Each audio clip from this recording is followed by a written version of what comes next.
জানিয়ে দেব সর্বশেষ আপডেট বাংলা সংবাদ ও শুরুতেই শিরোনাম। ত্রয়োদশ জাতীয় সংসদ নির্বাচনে বিএনপি নির্বাচিত হলে শিক্ষা প্রতিষ্ঠান উন্নত করা ও কর্মসংস্থান সৃষ্টিতে গুরুত্বারোপ দেওয়া হবে বলে জানিয়েছেন দলটির মহাসচিব মির্জা ফখরুল ইসলাম আলমগীর।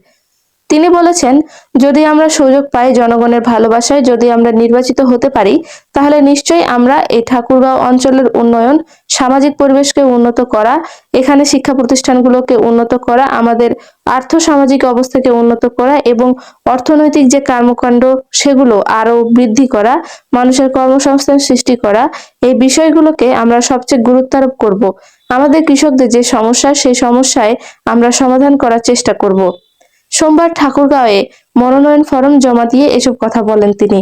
এ সময় মির্জা ফখরুল বলেন, আমি দেশনেত্রী বেগম খালেদা জিয়া এবং আমাদের নেতা তারেক রহমানের প্রতি কৃতজ্ঞতা প্রকাশ করছি যে তারা আমাকে আবারও এই আসন থেকে নির্বাচন করার সুযোগ করে দিয়েছেন। আমি পরম করুণাময় আল্লাহর কাছে শুকরিয়া আদায় করতে চাই যে এখানে আমি মনোনীত হয়ে জনগণের কাজ করার একটি সুযোগ পেয়েছি।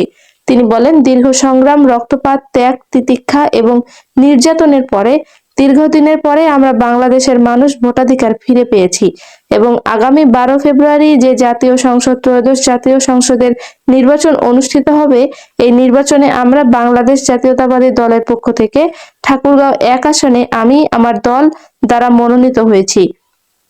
বিএনপির মহাসচিব বলেন, আগামী নির্বাচনে জনগণের কাছে, এই এলাকার জনগণের কাছে আমার আবেদন থাকবে, অনুরোধ থাকবে যে আপনারা দয়া করে এই অঞ্চলে পূর্বে যেভাবে আমাকে সমর্থন দিয়েছেন, এখনো সেইভাবে সমর্থন দিয়ে আমাকে ধানের শীষে ভোট দিয়ে আপনারা জয়যুক্ত করার জন্য সাহায্য করবেন।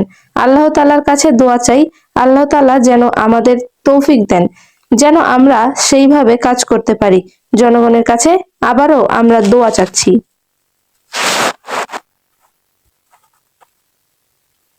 জানিয়ে দেব সর্বশেষ আপডেট বাংলা সংবাদ ও শুরু